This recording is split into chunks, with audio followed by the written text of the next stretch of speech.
The dog would not cross the cattle guard.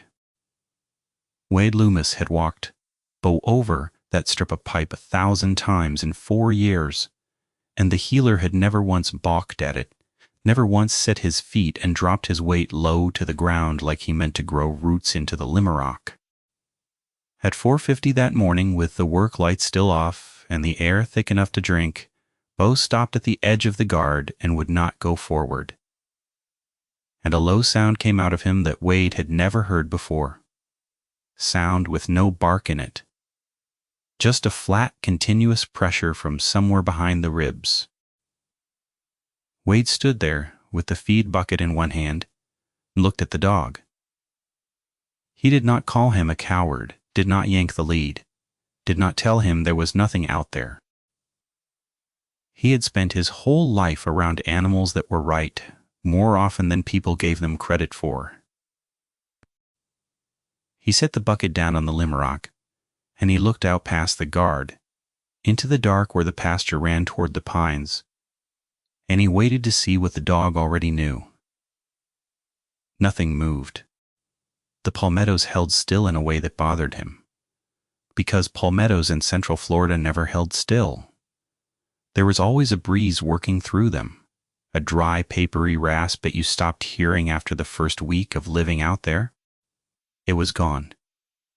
Now the whole Flatwoods had gone quiet in a way that felt deliberate, like a room where everyone had stopped talking because someone had walked in.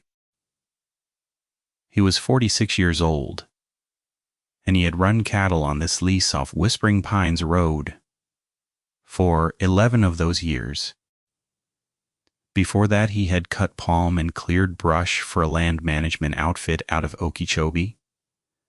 And before that, he had done 2 years of fence work that had ruined his right shoulder and taught him to read the ground better than he could read most men. He knew what a hog wallow looked like at a glance.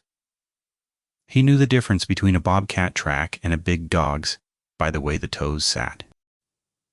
He knew that panthers had moved back into this part of the state and that you almost never saw one, and that when you did, you counted yourself lucky, and you did not tell the FWC unless you wanted trucks in your pasture for a week. He was not a man who imagined things in the dark. He had spent too much of his life in the dark for that, checking water troughs at 2 a.m, pulling calves in February cold that Florida pretended it never got, but would not move. So Wade picked the bucket back up and turned around and walked the dog back to the truck, and the healer went with him fast and low and pressed against his shin the whole way. And that was a thing the dog never did either.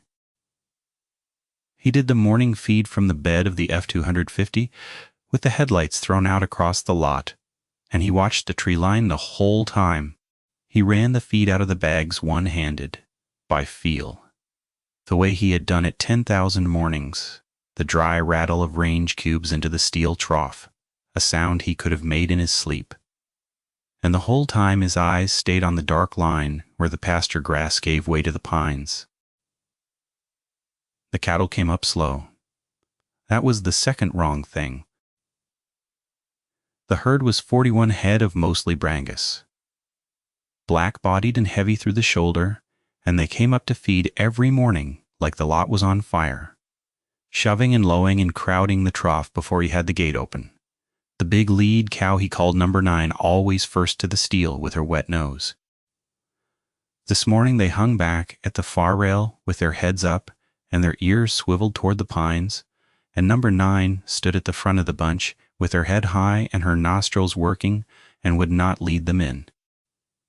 They did not come to the feed until he had been standing in the open for a full 5 minutes, and even then they came in a tight bunch shoulder to shoulder.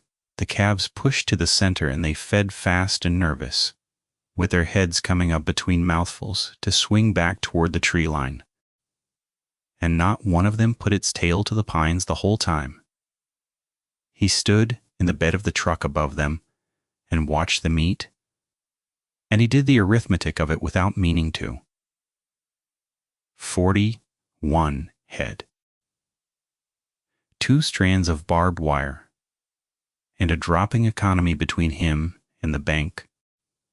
11 years of building this thing up out of nothing, one calving season at a time, and every one of those head was money on the hoof that he could not afford to lose to a cat or a pack of loose dogs or whatever had put the whole herd on its toes in the dark. That was the frame he tried to hold it in, the money frame, the predator frame, the frame a cattleman was supposed to use, because the money frame was a problem a man could solve.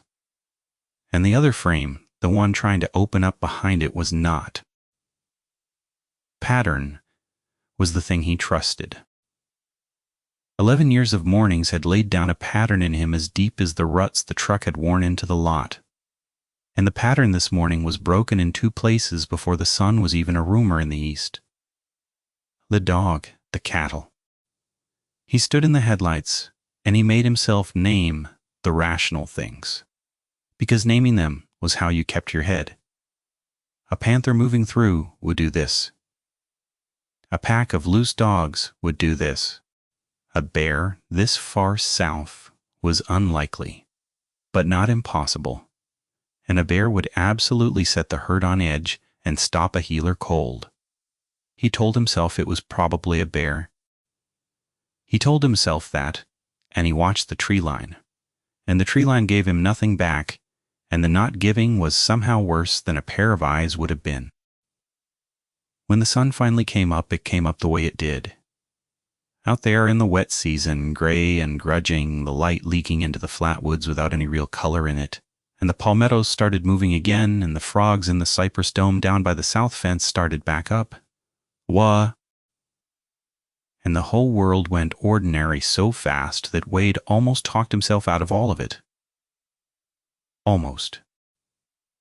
He drove the lot once before he left, slow, looking at the ground along the tree line where the lot grass gave way to the wire grass in the deeper sand, and on the second pass he found the place where something had stood. He stopped the truck. He got out. He crouched at the edge of the sand with his forearms on his knees the way he had crouched over 10,000 tracks in his life, and he looked at this one, and his mouth went dry in a slow way he did not like. It was a single clear print in the damp sand at the base of a wax myrtle, and it was a track he could not file. It was not a bear. A bear left a print like a flat human foot, with claw dots out ahead of the toes, and this was not that. It was not a panther, because a panther the size that could leave a pad this wide would be a record cat, and the toes were wrong. Too long, and there were only 4 of them, and they sat too far forward, and there was no clean heel pad behind them the way a cat sets down.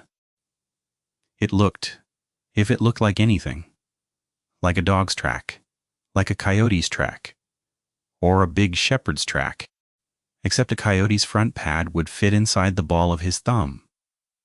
And this print was nearly the length of his boot from the back of the pad to the tip of the longest toe. And the toes ended in marks that were not the blunt round dimples a dog's nails leave, but narrow and deep curved, set into the sand like something had pushed off hard from this exact spot toward the pasture. He did not photograph it. He told himself later that he should have the first morning, before any of the rest of it, but the truth was that some part of him did not want a picture of it on his phone. He measured it instead. He kept a tape in the door pocket for fence work, and he laid it along the print, and the pad alone ran 4 1/4 inches across, and the full track, pad to claw, ran just over 7 inches. He wrote the numbers on the back of a feed receipt with a carpenter pencil, and he put the receipt in his shirt pocket. And he stood up, and his knees popped, and he looked once more at the single print, and then he looked at the ground all around it for 10 feet in every direction. No second track. No trail leading in. No trail leading out. One print, alone in soft sand that should have held a whole gate, as if whatever made it had been set down once from above and then lifted away. He told Marlene about the herd that evening, and not about the track.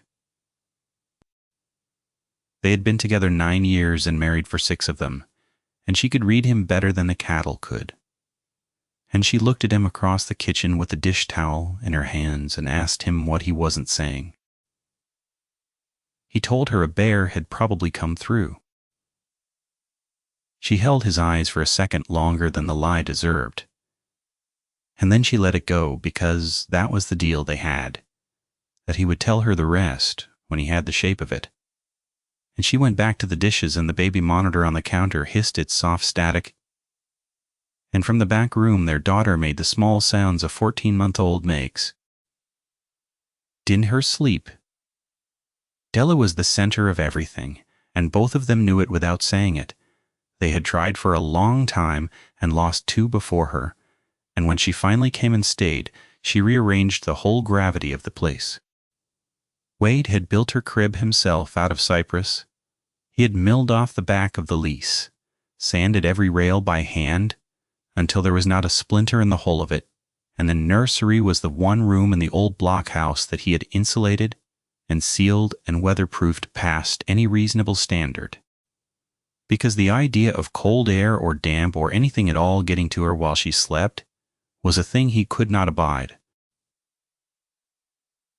There was a mobile of little felt birds over the crib that Marlene had sewn, and a sleep sack printed with tiny foxes that Della wore on the cool nights, and a worn cotton blanket that had been Marlene's own as a baby folded over the rail. He checked the latch on her window every night. It was a habit by now, the last thing before bed, the way some men check the stove. He would stand in the dark of the nursery and put 2 fingers on the latch and feel it seated and listen to her breathe, the small, even rhythm of it, and watch the rise and fall of the fox-printed sack in the gray light, and then he would go to bed. He had done it every night for 14 months. He did it that night, too, with the track from the morning still folded in his shirt pocket on the back of a feed receipt, 2 fingers on the cold metal of the latch, and he stood there longer than usual. And he listened to his daughter breathe, and he did not let himself look at the dark glass past the shade. The second morning, the dog would not leave the porch. Was a working dog, bred and trained to move stock, and he lived to ride out to the lot in the morning. And on the second morning he flattened himself against the front door and would not come down the steps. Wade stood on the porch in the dark, with the lead in his hand, and looked down at the dog pressed into the corner, where the door met the jamb, his weight low, his eyes rolled wide at the edges toward the pasture, and he did not coax him, and he did not drag him. He left him there. Wade fed alone again. The herd was bunched again. Worse, jammed so tight into the northwest corner of the lot that the calves were near to being crushed in the press. And this time, when he walked the tree line, he found 2 places where the wire grass was crushed flat in a wide oval. He had seen 1,000 beds in his life. Hogs left beds and deer left beds, and a cow would mash down a patch to lion. And every one of them had a shape he could read at a glance. These did not read. The grass was crushed flat in a wide oval the way grass goes down when a large animal has lain in it, except the ovals were 6 feet long and a yard across. Too long for a hog and the wrong shape for a deer, and the grass was not just bent but broken. The stems snapped low, ground down under a weight that had not just rested there but had settled hard. There was no bed-warm smell of hog or cow when he put his face down close to it. No familiar rank of the things he knew. There was only a smell he could not place. A heavy musk with something under it like wet copper, like the smell of a slaughter floor hosed down but not clean. And it sat in the back of his throat and would not leave. The frogs in the cypress dome were silent again, and stayed silent the whole time he stood there, and the sun came up gray and proved nothing. He called the county that afternoon. He was not a man who called for help, and the act of dialing felt strange in his hand, but he had a wife and a baby in a blockhouse at the end of a dirt road, and something was bedding down 60 yards from his fence line. The dispatcher was polite and bored. He could hear other lines ringing behind her and the clatter of a keyboard, and he gave her his name and the lease address and tried to find words for it that would not make her write down crank in whatever field she was filling, and the words came out smaller than the thing. He said he had a large predator working his cattle, possibly a bear or a panther, leaving tracks he could not identify. She took it down. She told him that bears were a state matter, and panthers were a state matter, and that he would want the FWC, and she gave him a number, and she asked if there was anything else. He called the number and got a recording, a woman's recorded voice, even and unhurried, told him his call was important, and listed options and gave him a mailbox, and he stood in his own kitchen with the receiver to his ear, and left a message with his name and his location, and the word predator. No one called him back that day. No one called him back the next day. The message he left went into whatever place those messages go, and never came out. And he understood, standing there with the dead phone in his hand, that whatever was coming to his fence line in the dark, no truck was going to roll down Whispering Pines Road to meet it. There was him, and there was the house, and there was the dark, and that was the whole of it. The third night, he heard it. He had gone to bed late after watching the lot from the dark of the kitchen for 2 hours, and seeing nothing. And he had checked Ella's latch, and lain down next to Marlene, and let himself slide toward sleep with the window unit humming. And somewhere past 2 in the morning, there was a sound under it. He came awake all at once the way he did, no grogginess, just awake. And he lay still and listened, and the sound resolved itself slowly out of the night. It was low. It was lower than the window unit, and it sat below where his hearing wanted to find it. A rumble he felt in his back teeth, more than heard, and threaded up through the rumble was a second sound, a kind of rapid clicking chatter, fast and dry, riding on top of the low note like two different animals were making one sound. It came from the side of the house, from the nursery side. He was up and moving before he had decided to move. He did not turn on a light. He went down the short hall in the dark, with his heart going hard and steady, and he stood in the doorway of the nursery. And Della was asleep on her back, with her arms thrown up by her head, breathing fine. And the sound was coming through the wall behind her crib, through the one wall of the house that faced the open pasture, and it was close. It was right there. It was on the other side of 8 inches of block and insulation, level with the crib. And as he stood there, it stopped. Not faded. Stopped all at once the way a held breath stops, and the silence that came after it was the loudest thing in the house. He stood in the dark for a long time. Then he crossed the room and put 2 fingers on the window latch, and it was seated, and he made himself stay there with his hand on the latch until his pulse came down. And on the floor under the window, in the gray light that leaked around the blackout shade, he saw that the carpet was wet, a dark patch of it, a foot across, soaked through from below, as if water had wicked up through the slab. Except the slab did not leak and never had, and when he crouched and put his fingers to it and brought them to his face, it was not water. It was the same musk from the bedding ovals, the rank smell with the copper under it, and it was inside the room. In the morning he went out and around to the nursery side of the house, and he found the prints. Not one this time.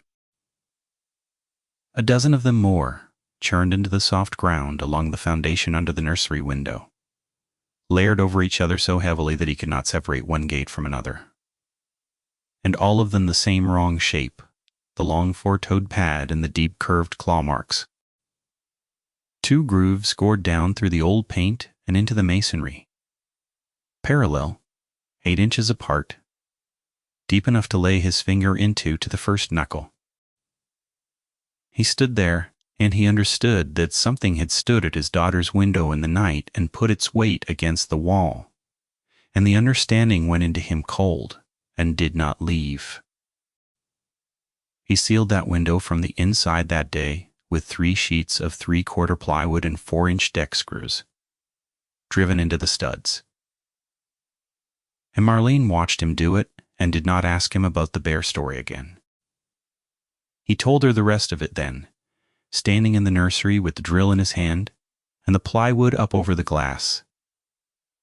Because she had a right to it, and because he was past being able to hold the shape of it alone, he told her about the first track, and the bedding ovals, and the sound through the wall, and the wet on the carpet.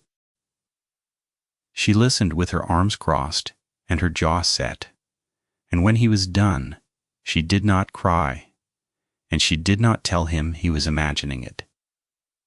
She asked him one question. She asked him whether they should leave. It was the right question, and he did not have a clean answer to it. The lease was their living. The cattle were $60,000 of his life, standing in that pasture, and he could not move them in a night, and the house was the only house they had. And where would they go? And on what money? And for how long? And against what? When he could not even say the word for what it was, because there was no word for it that did not sound like a man coming apart. He told her he wanted 3 days. He told her he wanted to put the cattle on the front pasture, nearer the road, and string a hot wire and sit up at night and see what they were dealing with before they ran from it.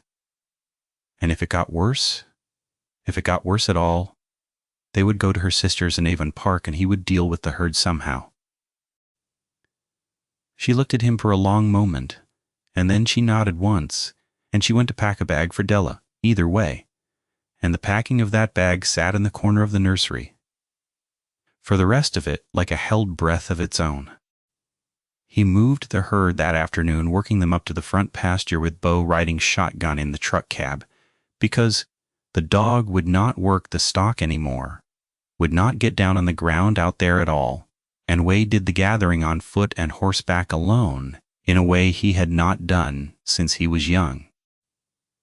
He saddled the old gelding he kept for exactly this, and the horse was off too, jigging and crow-hopping and fighting the bit, his ears pinned back toward the pines, and Wade had to work him as hard as he worked the cattle. It took him until dark to push all 41 head up through the gate and count them through, and he counted them twice, once at the gate and once in the new pasture, and got 41 both times, and the small relief of that number was the only good thing in the day. He strung 2 strands of polywire on step-in posts along the new fence line, and ran them off the solar charger, and he tested it on the back of his hand, and felt the snap of it travel up his arm. It would not stop the thing. He knew that. He had seen the grooves in the block, finger-deep in masonry, and he knew that 2 strands of poly wire was a fence for cattle and nothing else. It was not for the thing. It was for him. It was so that he could lie to himself for one more night that he was doing something, that there was a barrier between his daughter and the dark. And he knew that too as he drove the last post and clipped the last strand, and he set it up anyway because a man does what is in front of him to do dot. And the alternative was to stand in the dark pasture and do nothing at all, and that he could not do. That night he sat up in the kitchen with the lights off and the shotgun across his knees, and a thermos of coffee, and the baby monitor on the table beside him with its little glowing eye. Marlene slept in the nursery, on a mattress on the floor beside the crib, with the bag packed by the door. The plywood was up over the window. The house was as closed as he could make it. He sat in the dark and watched the front pasture through the kitchen window, where the new herd stood gray and restless in the starlight. And he waited. Came back at 2:41. He knew the time because he'd been checking his phone every few minutes the way you do on a long watch, and at 2:39 the phone said 2:39, and the frogs were going in the cypress dome, and the cattle were quiet. And at 2:41, all at once, the way they had every time, a whole chorus cut off mid-note as if a hand had come down over the swamp. Wade set the thermos down. He stood up slow and moved to the window with the shotgun, and he looked out at the front pasture, and the cattle were no longer gray shapes standing at rest. They were moving. The whole herd was packing into the far corner against the road fence, 41 head folding in on themselves with the calves driven to the middle. And they made no sound at all, no lowing, no bawling, just a silent, terrified press of bodies away from the dark line of the pines. Then the monitor crackled. The little speaker on the table behind him hissed and popped, and out of it, thin and small and made tinny by the cheap electronics, came the sound. The low rumble under the fast, dry chatter, the two-throated sound. And it was coming out of the monitor, which meant it was being picked up by the unit in the nursery, which meant it was at that wall again, the sealed wall, the plywood window, with his wife and his daughter 8 inches away from it on the other side of the block. He did not remember crossing the house. He came back to himself in the hall outside the nursery with the shotgun up, and Marlene's voice low and even through the door, saying his name, saying, "Wade, Wade, it's against the wall." And he opened the door and went in, and she was up off the mattress and standing between the crib and the window with a kitchen knife in her hand that he had not known she had taken in there, standing there in the dark in her bare feet between their daughter, the chatter in it faster, and the plywood over the window flexed inward against the screws with a long, low groan of stressed wood and stopped, held, the screws straining in the studs. And then the weight came off it, and the wood sprang back, and the sound stopped, and the night went silent again. They did not sleep. They sat on the mattress, on the floor, with Della between them, and the shotgun across Wade's knees, and the knife by Marlene's hand, and they watched the gray edges of the plywood until the window unit hum was the only sound, and the first birds started up outside, the cardinals first, and then the wrens. The ordinary morning chorus of Central Florida coming up like nothing in the world was wrong, and the light came gray and grudging around the plywood and proved nothing, the way it always did. When it was full light, Wade went out. The grooves in the block sill were deeper. Where there had been 2, there were now 5, raked down across the foundation block beside the sealed window, through the paint and into the masonry. And below them in the churned ground, the prints were layered 6 deep, and one of them, set off to the side in a patch of cleaner sand, was perfect, and whole and alone. And he crouched over it and measured it again the way he had the first morning. 7 1/4 inches, pad to claw the same. He photographed it this time. He held the phone over it and took 4 pictures, and looked at them on the screen, and hated how small and flat the track looked on the little glowing rectangle. How easily a man could glance at it and call it a big dog and move on. How the phone could not catch the depth of the claw marks, or the wrongness of the 4 toes set too far forward, or the way the whole flat woods held its breath around it. He put the phone in his pocket. He called the FWC again and got the recording again, and this time he did not leave a message. That afternoon he drove to the feed store in town and he bought 4 more sheets of plywood and a box of timber screws and 3 flood lamps and 200 feet of wire. And the man at the counter, an old cracker named Pruitt, who had run cattle himself before his knees gave out, looked at the load and looked at Wade's face and asked him what was getting at his stock. Wade started to say a bear and stopped. Pruitt was 80 years old and had spent every one of those years inside 30 miles of that feed store. And his eyes were steady, and Wade found he could not say the bear lied to him. He said he did not know what it was. He said it left a track like a big dog, but the size of it was wrong and there was no gate to the tracks, and he watched the old man's face while he said it. And the old man did not laugh.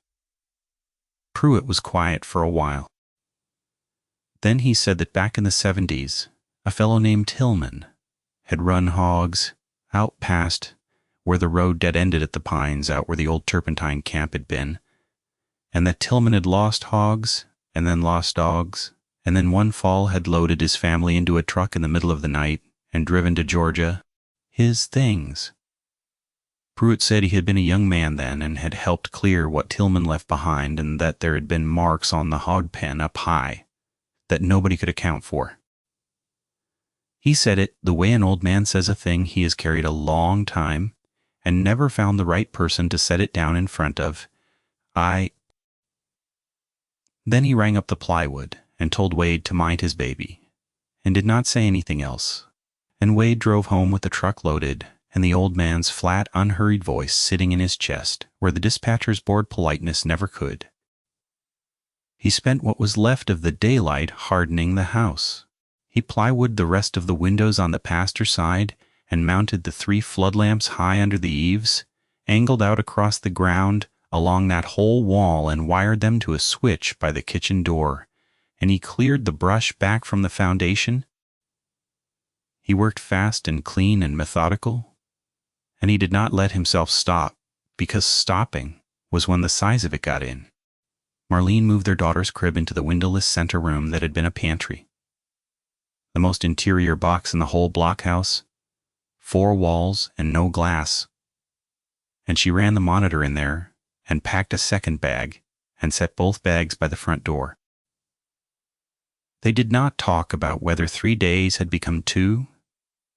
They both knew it had. The flood lamps were the plan. He understood now that he could not keep it out forever, and that the plywood only bought him minutes, and that what he needed was not to stop it but to see it, to see the whole of it once in clean light, so that he would know with certainty what he was moving his family away from. So that when he put Della in the truck and drove her to Avon Park in the dark, he would be driving her away from a known thing, and not from a shape in his own head. He needed the lamps to catch it. He set them, and he tested them once. At dusk, the 3 of them throwing a hard white field across the bare sand along the pasture wall.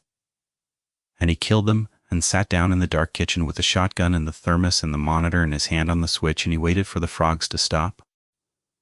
They stopped at 2:53. Wade was at the window already, had been at it since 2, and when the frogs cut off, he was watching the bare sand below the dark plywood wall. And so he saw it come. It came out of the pines at the edge of the pasture, low at first, and the cattle in the front corner went rigid and silent, and it crossed the open ground toward the house, not at a run. And even at that distance and in that starlight,